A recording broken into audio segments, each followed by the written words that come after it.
7장 1절에서 4절입니다.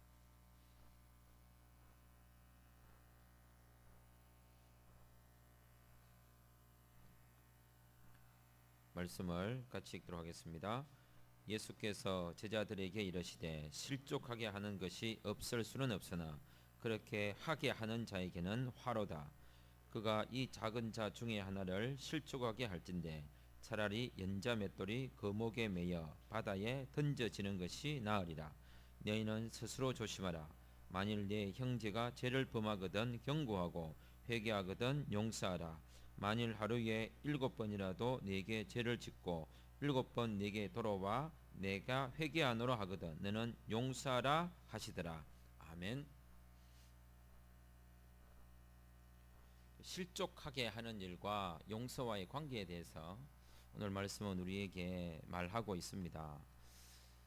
예수님께서 말씀하시기를 이렇게 말씀하셨습니다. 실족하게 하는 일이 없을 수는 없다. 이것은 어쩌면 사람이 살아가다 보면 본의 아니게 죄를 짓게 되는 경우도 있다라는 거죠. 그런 사람을 대할 때에 우리가 어떤 태도를 취할 것인가를 묻고 있는 것입니다. 실족이라는 단어는 혹시 이런 말 들어보죠? 스캔들이 났다, 스캔들이 났다. 할 때 이 실족이라는 단어가 바로 스캔들입니다.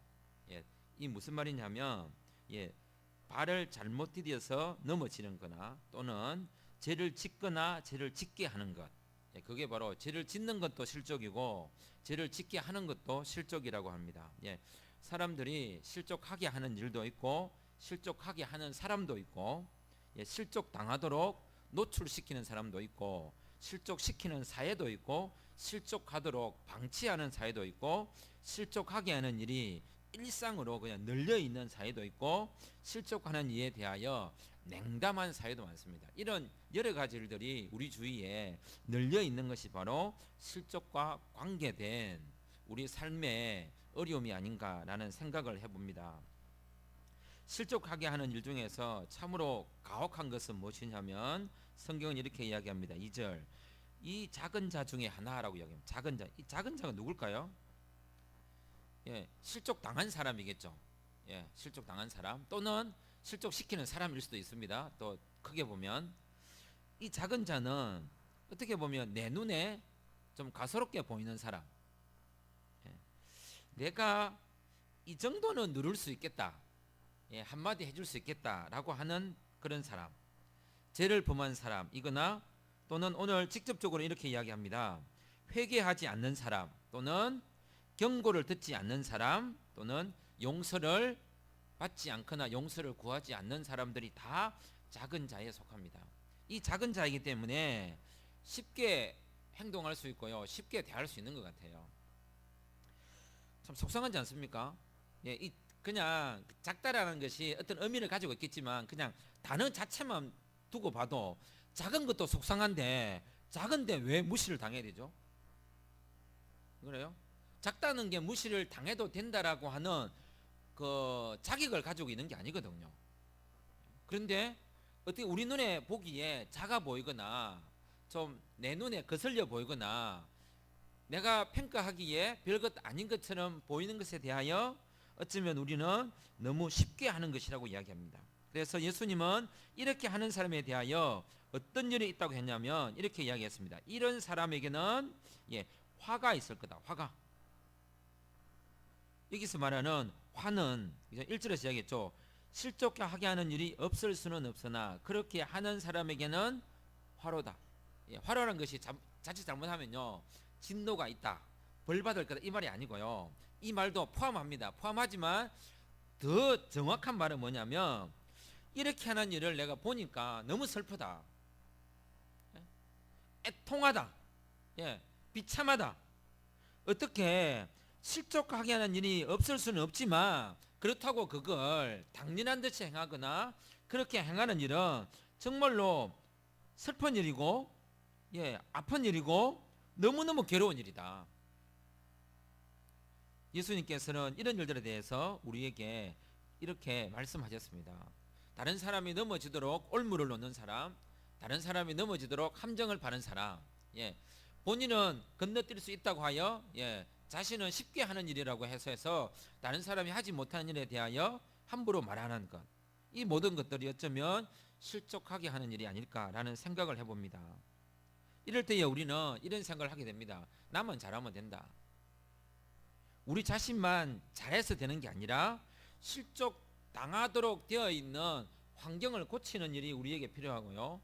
실족 당할 수밖에 없는 연약한 사람들이 힘을 얻을 수 있도록 어떻게 도와줄 수 있는가는 우리에게 묻고 있는 것입니다. 그래서 우리가 실족하게 하는 일이 없을 수는 없지만 예수님이 화로다, 슬프다, 재난이다, 아프다라고 하는 이것으로부터 우리 자신을 지키기 위해서 해야 될 일이 뭐냐? 첫째, 3절입니다.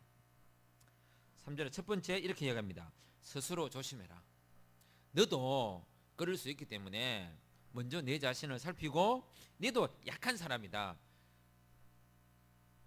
네 자신도 넘어질 수 있고, 네 자신도 실수할 수 있고, 네 자신도 약한 사람임을 잊지 마라.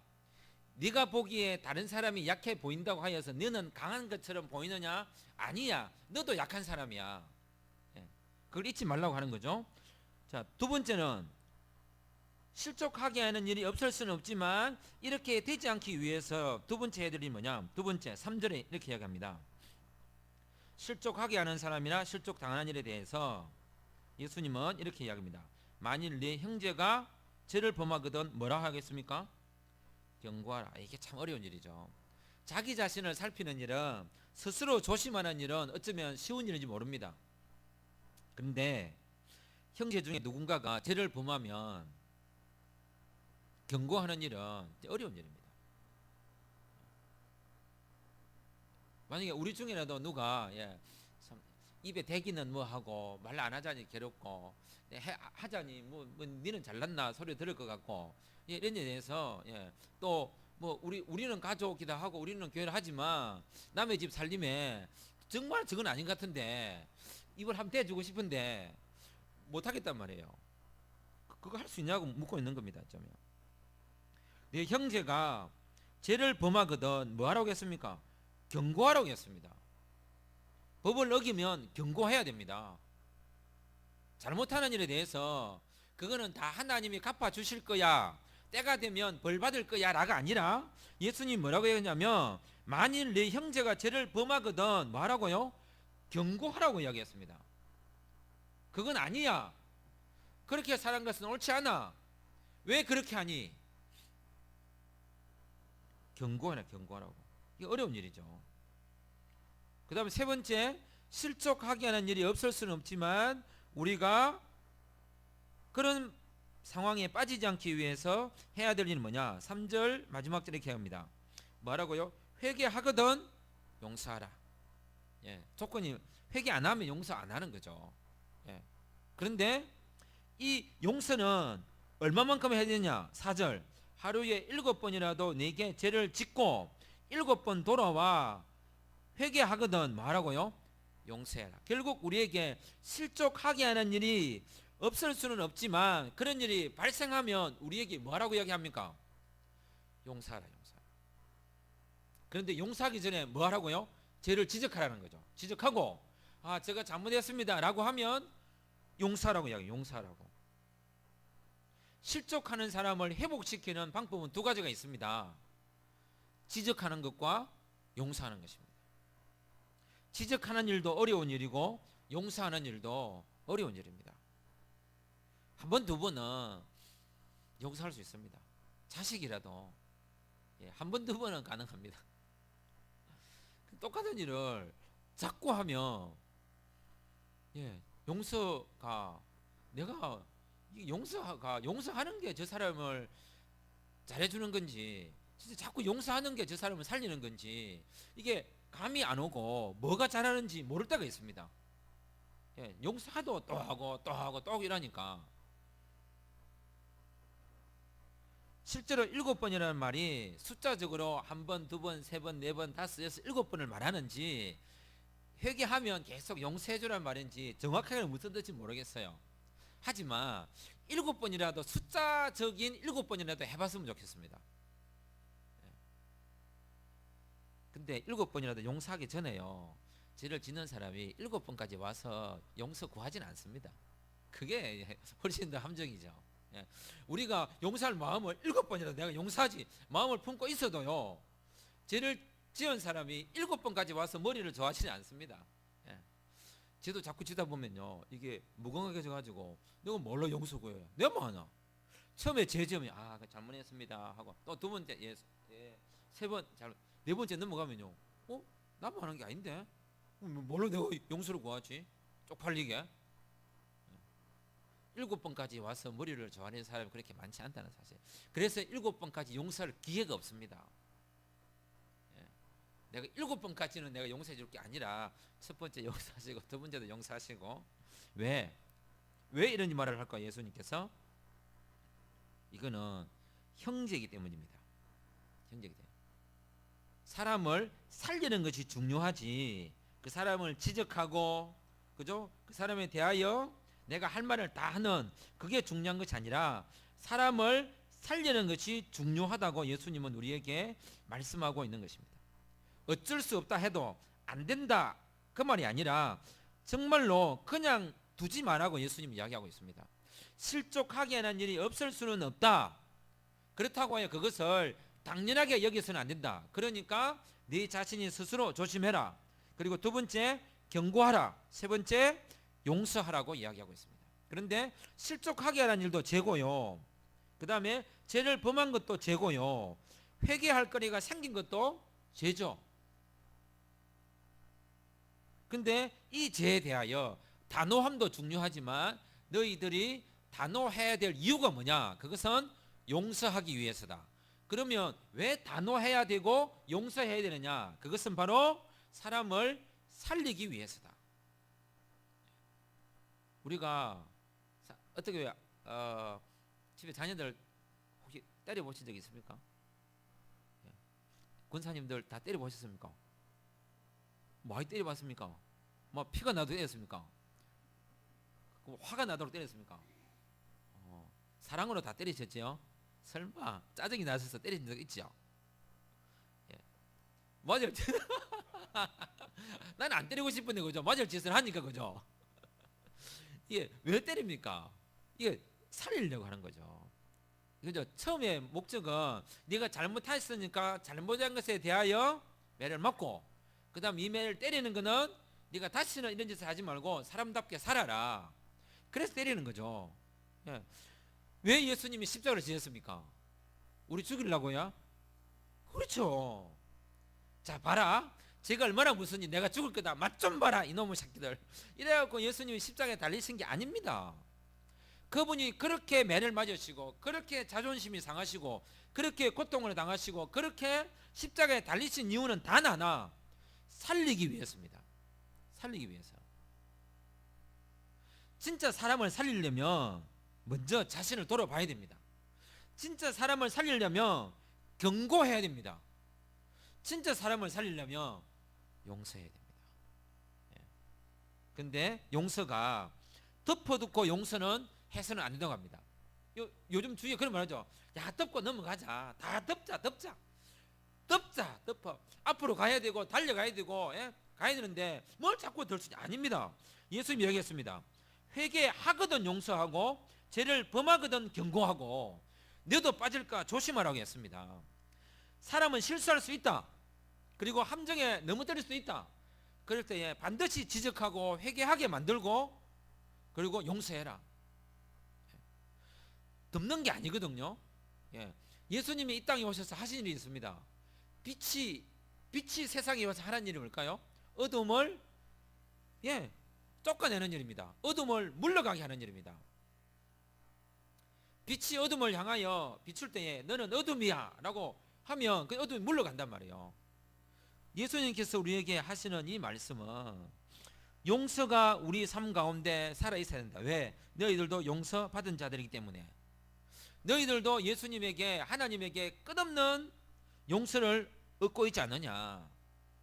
함께 살아가는 형제요, 함께 살아가는 사람들로서 회개하거든 용서하고, 죄를 범하거든 경고하고, 스스로 조심하여 실족하게 하는 일이 없을 수는 없는데, 그런 일이 발생하면 반드시 조심하고 경고하고 용서하라고 이야기합니다.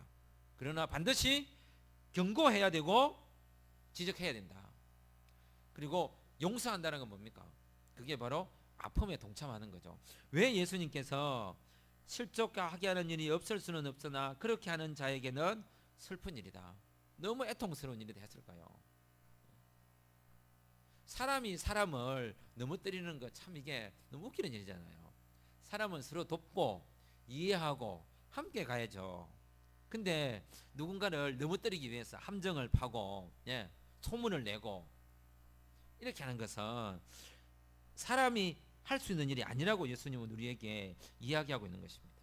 그래서 우리가 항상 할 수 있거든, 우리는 가능한 한 예수님께서 이렇게 할 수 있거든, 너희들은 용서하라. 실족을 막을 수 있는, 실족을 회복시킬 수 있는 최고의 방법은 용서입니다. 누굴 용서하면 좋겠습니까? 잘못을 지적하는 눈이 또 필요합니다. 용서하는 마음도 참 따뜻한 거지만 경고하는 것도 되게 따뜻한 마음이거든요. 지적하는 마음도 그게 쉬운 일이 아닙니다. 어떻게 보면 우리는 용서가 더 어렵다고 하지만 아니요, 저는 바꿔 생각합니다. 자신 체면 때문에 누군가를 용서해 줄 수도 있습니다. 내가 예수쟁인데 용서해야지 라고 하는 그 이름 때문에 죄를 덮어버리는 용서를 할 수 있습니다. 죄를 그냥 덮어버리는 용서는 용서가 아니라고 이야기합니다. 예수님을 만나는 사람이 예수님을 만났을 때에 제일 먼저 하는 일이 뭡니까? 나는 죄인이로소이다, 나는 죄인입니다, 나를 구원하소서, 나는 심히 부패하여 죽게 되었습니다, 나를 살려주십시오, 당신이 구원자입니다 라고 하는 그 구원자 앞에서, 메시아 앞에서, 주님 앞에서 자기가 누군지를 고백하는 자에게 그 구원의 은총과 사랑과 용서가 임하게 된다고 성경은 우리에게 말하고 있습니다. 그러므로 예수님께서 제자들에게 하신 말씀을 기억해야 되겠습니다. 실족하게 하는 일이 없을 수는 없지만 우리 자신들이 이런 일이 발생했을 때에 어떻게 해야 되느냐? 연자맷돌을 메고 바다에 빠져 죽을 거 아니라면 차라리 그런 사람은, 그러니까 누군가를 실족하게 했으니까 너무 때렸잖아요. 그죠? 그러니까 2절에 이런 거예요. 차라리 그러면 연자맷돌을 내가 목에 마고 그냥 빠져 죽는 게 낫다. 그건 남을 죽이는 거다.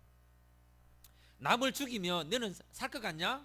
너도 이 작은 자 중에 하나를 실족하게 했기 때문에 연자맷돌이 내 목에 매여서 바다에 던져진다.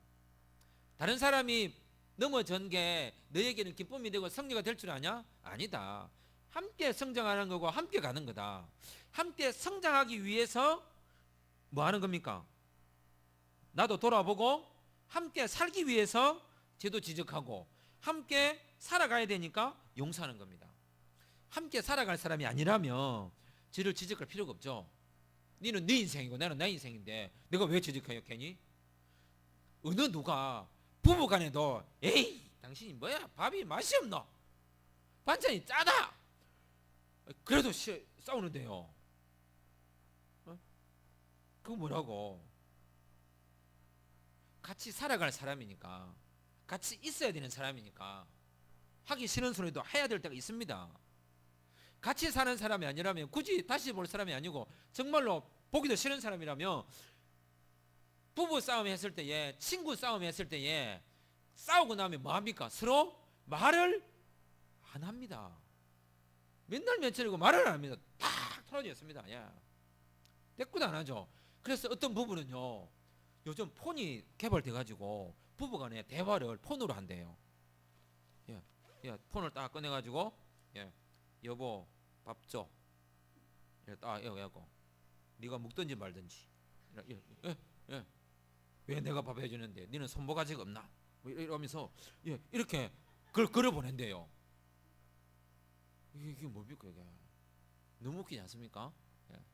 입 놔두고 얼굴 놔두고 손 놔두고. 왜? 예수님께서 지금 뭐 용서해라, 뭐 형제를 실족 이런 문제가 아니라 결국은 이렇게 해야 되는 게 뭐냐면 제자들에게 이러신 말씀입니다. 제자들 너희들끼리는 그러면 안 돼. 그리고 하나님의 백성이 되었다면 그렇게 살면 안 돼. 분명히 누군가는 실수도 할 거고 또 누군가를 넘어뜨릴 거고 못된 짓을 할 수도 있고 넘어지기도 할 거야. 그러면 그 사람들을 혹시 내가 그런 거 아닌가? 나도 그런 거 아닌가? 네 자신을 돌아보고 그 다음에 그런 사람이 있으면 반드시 지적하고. 왜? 같이 살아가야 되니까. 그 사람을 살려야 될 거 아니냐. 용서는 죽이고 용서를 하는 거예요? 살려놓고 용서하는 거예요? 그렇죠. 살려놓고 용서해야죠. 그래서 살리는 첫 번째가 뭡니까? 죄를 범하거든 경고하는 것이 살리는 첫 번째입니다.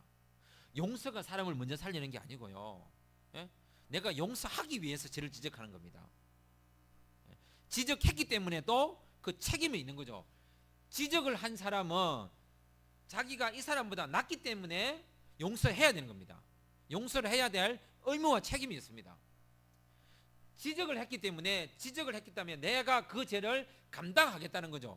빛이 어둠을 비췄기 때문에 그 어둠의 모든 책임을 빛이 지는 겁니다. 예수님이 이 땅에 있는 모든 사람들의 죄인이라고 지적을 했기 때문에 예수님이 그걸 다 짊어지시는 것입니다. 예수님이 지적을 안 하시면 감당하실 필요가 없는 거죠. 예수님 앞에 가서 나의 잘못이 예수님 때문에 다 드러난 거죠. 그리고 나의 실체를 알았기 때문에 그 실체를 알게 하신 그분이 다 책임을 지시는 거죠. 죄를 지적했기 때문에, 죄를 범하거든 경고했기 때문에 우리는 그의 용서에 대하여, 회개에 대하여 용서해야 하는 것입니다. 그게 바로 제자의 삶이고 하나님의 나라 백성의 삶이라고 이야기합니다. 이 땅 가운데 그리스도인이 가져야 될 세 가지 실적과 관련된 삶이 있습니다. 스스로 조심하라, 두 번째 경고하라, 세 번째 용서하라입니다. 기도하겠습니다. 하나님 아버지, 우리가 살아가는 모든 일에 있어서